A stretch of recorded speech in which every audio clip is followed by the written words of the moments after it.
গরমের দিনে এসির ঠান্ডা বাতাসে সবাইকে প্রশান্তি দেয়। কিন্তু কখনো কি ভেবে দেখেছেন এই যন্ত্রটা আমাদের একটা বড় ইসলামিক শিক্ষা দিচ্ছে?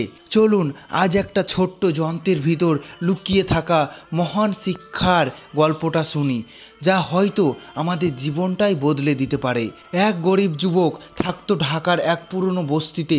সে রিক্সা চালাতো আর দিন শেষে যা পেত তা দিয়েই কোনো রকম সংসার চলতো। গরমকালের এক ভয়ানক দুপুরে সে একজন অফিসের কর্মকর্তাকে গুলশনে নামিয়ে দেয়। লোকটি অফিসে ঢুকে যায়, কিন্তু যুবকটি ক্লান্ত হয়ে ওই অফিসের নিচে একটু ছায়ায় বসে। সেখানে বসতে সে দেখতে পায় পাশের দেওয়ালে লাগানো একটা এসি একটানা ঠান্ডা বাতাস দিচ্ছে। আশেপাশের বাতাসও ঠান্ডা হয়ে যাচ্ছে। যুবকটি এটা দেখে অবাক হয়ে ওঠে। এই যন্ত্রটা নিজে কিন্তু গরম হয়ে যাচ্ছে, ভিতরে ফ্যান চলছে, গ্যাস ঘুরছে, ইলেকট্রিক খরচ হচ্ছে, কিন্তু বাইরে সে শান্তি ছড়াচ্ছে। কি অদ্ভুত, তাই না? সে চুপচাপ বসে থাকে আর একটা প্রশ্ন ঘুরপাক খায় তার মাথায়, আমি তো মানুষ, আমার হৃদয় আছে, তাহলে আমি কেন নিজের কষ্ট, রাগ, হতাশা অন্যের উপর ছড়িয়ে দিচ্ছি? সে আর কখনো খিটখিটে ব্যবহার করতো না। ভাড়া কম দিলেও সে হাসি মুখে থাকতো। বাচ্চাদের জন্য রিক্সার ঝাঁকুনির মধ্যেও সাবধানে চলতো। রোদে পুড়ে গেলেও সে অন্যদের ছায়া দেওয়ার চেষ্টা করত।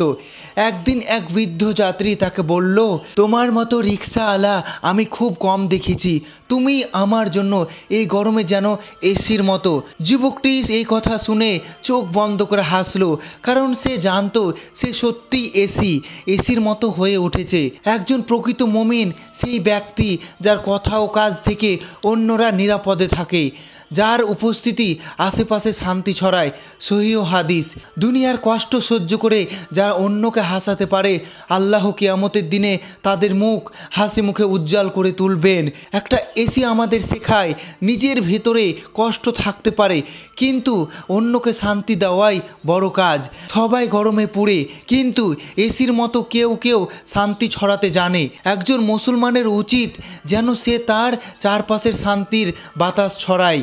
বন্ধুরা, হয়তো আমরা কেউ বড় কিছু করতে পারি না, কিন্তু যদি প্রতিদিন একটু শান্তি, একটু হাসি, একটু দয়া অন্যের মাঝে ছড়াতে পারি, তাহলে আমরা এসির মতো হয়ে যাব, যে নিজের ভিতর পুরেও আশেপাশে প্রশান্তি ছড়ায়। আসুন প্রতিজ্ঞা করি, আজ থেকে আমরা এসির মতো হব, ভালোবাসা দেব, শান্তি ছড়াবো, কষ্ট লুকিয়ে রেখে অন্যকে স্বস্তি দেব। জাযাকাল্লাহ খৈর।